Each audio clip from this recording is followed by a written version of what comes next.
চারপাশে আমরা আছি, আর আমাদের টেবিলের উপরে কি কি জিনিস রাখা আছে একটু দেখি তো তোমরা কে কি কোনটা চিনতে পারো। হ্যাঁ, আমি বলি, এটা কি? ঠিক আছে। এটা কি? কলম রাখার দানি। ঠিক। এটা কিসের বোতল? জলের বোতলটা কিসের তৈরি? প্লাস্টিকের তৈরি। আচ্ছা, ঠিক আছে। এটা কি? কিসের গ্লাস? আচ্ছা, ঠিক আছে। এটা কি? মগটা কিসের তৈরি? প্লাস্টিকের তৈরি। আচ্ছা, ঠিক আছে। এটা কি? থালা। কি দিয়ে তৈরি থালাটা? এই তো, তোমরা অনেক জানো তো, বাহ। এটা কি? কিউব। বাহ, এ তো একদম ঠিক বলেছে, এর তো সব দিক সমান হয়। এটা কিসের তৈরি? অবশ্যই প্লাস্টিকের তৈরি। ঠিক আছে। এটা কি বাছা? চক। এটা কি? স্কেল। তাহলে কত রকমের জিনিস আমরা দেখলাম। ঠিক আছে। আর একটা জিনিস তোমরা চেনো কি না দেখি। এটা কি ঢালছি গ্লাসে? জল ঢালছি। এই তো অনেক কিছু জেনে গেলে। ঠিক। জলটা আবার মগে আমি ঢেলে দিলাম। ঠিক। এবারে দেখো এইখানে যত জিনিস আছে। আচ্ছা, এই যে এটা কি? এটা কি দিয়ে তৈরি? কাঠ দিয়ে তৈরি। তাহলে একটা জিনিস কি তোমরা খেয়াল করেছো, এখানে কত রকমের জিনিস আছে, সবাই কি একরকম জিনিস দিয়ে তৈরি না আলাদা? আলাদা। যেমন এই টেবিলটা কি দিয়ে তৈরি? তোমাদের এই বইটা কি দিয়ে তৈরি? সঠিক উত্তর। এখানে মগের ভিতরে কি আছে? জল আছে। আচ্ছা, তোমাদের এই বোতলটা কি দিয়ে তৈরি? প্লাস্টিক। তাহলে এই যে তোমরা এত জিনিস দেখলে, এরা কি করেছে, প্রত্যেকেই কিছু না কিছু জায়গা নিয়ে আছে। দেখো, বইটা একটা জায়গা নিয়ে আছে, এর নিজের জায়গা নিয়ে আছে, বোতলটা তার জায়গা নিয়ে আছে, এই মগ জায়গায় নিয়ে আছে। আছে তো? তাহলে প্রত্যেক জিনিস চারপাশে যা দেখছো এরকম জায়গা নিয়ে আছে, তাদেরকে আমরা বলবো বস্তু। কি বলবো? বলো, বস্তু। কাকে বস্তু বলবে? যারা একটা জায়গা জুড়ে দখল করে থাকবে। এই টেবিলটা জায়গা একটা নিয়ে আছে, বইটা জায়গা নিয়েছে। আছে তো? এবারে দেখো, আর একটা জিনিসের সাথে তোমাদের পরিচয় হবে।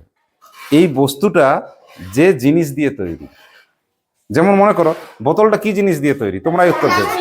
একদম ঠিক। আমি বলছি প্লাস্টিকের বোতল। কি লিখছি? প্লাস্টিকের বোতল। আমি যখন বলছি প্লাস্টিকের বোতল বলছি তো, তাহলে প্লাস্টিকের বোতলটা বস্তু না? বস্তু তো। প্লাস্টিকের বোতল হচ্ছে বস্তু। কেমন?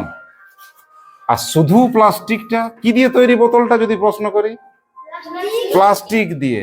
এই প্লাস্টিকটাকে তখন বলা হবে পদার্থ। কি বলা হবে? পদার্থ। আর একটা জিনিস তোমরা দেখি কার কেমন মনে আছে। বস্তু কাকে বললাম? জায়গা দখল করে থাকে। থালাটা জায়গা নিয়ে আছে, আমার ডাস্টারটা জায়গা নিয়ে আছে, তারা হচ্ছে বস্তু। তাহলে বস্তু কি এরকম শক্তই হবে না এরকম হলেও হবে? শক্তও হতে পারে। আবার জলটা তরল আছে, এটাকেও তো এত জায়গা নিয়ে আছে, মগের ভিতরে আছে তো। তাহলে একেও আমরা কি বলবো? বস্তু, পদার্থ বলবো। বস্তুও বলবো, নিশ্চয়ই বলবো বস্তু। এইবারে আর একটা তোমাদের খুব প্রিয় জিনিস আমি বের করবো। কি হতে পারে বলো? বেলুন। একদম ঠিক বলেছি। কেউ দেখতে পেয়েছিলে নাকি? মানে এই দেখো, দেখো এখন বেলুনটা কত ছোট আছে। আচ্ছা, এবারে কি হয় দেখো তো দেখি।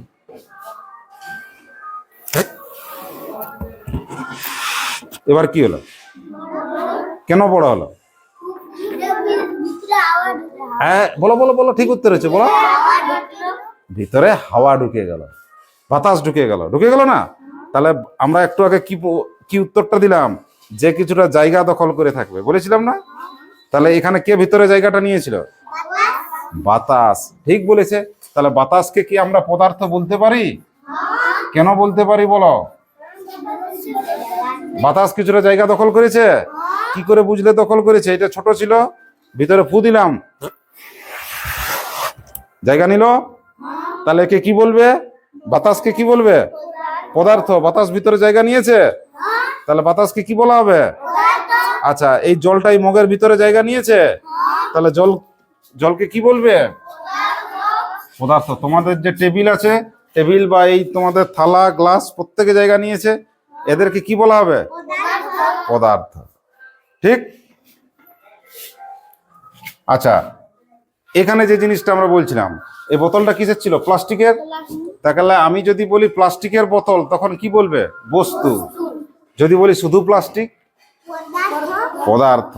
কোন পদার্থ দিয়ে তৈরি? না প্লাস্টিক দিয়ে তৈরি। ঠিক। আমি যদি বলি কাচের গ্লাস, কি বলবে? বস্তু না পদার্থ? কাচের গ্লাস। আর বললাম যে শুধু কাঁচ, বলো। উপর নিচে নয়, ওরকম নয়। কাচের গ্লাস হচ্ছে বস্তু, আর কাঁচ হলো পদার্থ। কেমন পদার্থ? কঠিন না তরল না একটু গ্যাসীয়? কেমন? কঠিন। তাহলে একটা জিনিস খেয়াল করো, পৃথিবীতে যত জিনিস আছে ওই তিনটা দলের মধ্যেই পড়বে। একটা হবে কঠিন, একটা হবে কঠিন বেশ শক্ত, কাঠ লোহার মতো শক্ত হবে, হবে তো। আর একটা কেমন হবে? একটা হবে জল নয়, ও হচ্ছে তরল। কেমন? আচ্ছা, জল ছাড়া আর একটা তরল জিনিসের নাম কি বলবে? তেল। বাহ, চমৎকার উত্তর আসছে। আর কি হতে পারে বলো? দুধ। বাহ, আর কি হতে পারে? বলো বলো বলো, ঠিক উত্তর আসছে। না, জল তো হয়েছে। আর কি হতে পারে? কেরোসিন, পেট্রোল, ডিজেল, কত আছে, সরিষার তেল আছে না? এরা সবাই হচ্ছে কি? হ্যাঁ, নারকেল তেল অবশ্যই। এরা সবাই হচ্ছে তরল। আর এরাকে কি বলবে? বাতাসটা হচ্ছে গ্যাসীয় পদার্থ। এরা কেমন পদার্থ? গ্যাসীয়। এবারে তোমাদের খুব প্রিয়, সবচেয়ে বেশি কঠিন পদার্থের নাম কিন্তু তোমাদের জানা আছে। বলো একটা কঠিন। চেয়ার। চেয়ার টেবিলকে বলবো না, ভুল হচ্ছে। দেখো, আমরা কি বলেছিলাম যখন নাম বলছি, চেয়ারটাকে কি বস্তু বলবো না পদার্থ বলবো? ভুল হচ্ছে। দেখো, চেয়ারটা হচ্ছে বস্তু, তাহলে পদার্থটাকে কি দিয়ে তৈরি? চেয়ারটা। হ্যাঁ, এইবার উত্তরটা আসছে। কাঠ হচ্ছে তোমাদের পদার্থ। এখানে কে পদার্থ আছে? এখানে এটাতে গ্লাস বলবো না কাঁচটা বলবো? একদম ঠিক। আর কি কি কিছু পদার্থের নাম বলো দেখি, তোমরা কি বলতে পারো কঠিন পদার্থের নাম? প্লাস্টিক, সঠিক উত্তর। হ্যাঁ, স্টিল। বাহ, লোহা, স্টিল, এরা সবাই হচ্ছে পদার্থ। ইট, একদম ঠিক, ইটও পদার্থ। ইটটা কি পদার্থ না মাটিতে পদার্থ? হ্যাঁ, এই জন্য হচ্ছে আজকের ক্লাসটা মজা। আমরা ইটটাকে কি কি বলবো? বস্তু। আর ইটটা কি দিয়ে তৈরি? মাটি দিয়ে। মাটি দিয়ে বানাই তো, মাটিটাকে পুরাই তবে তো ইট হয়।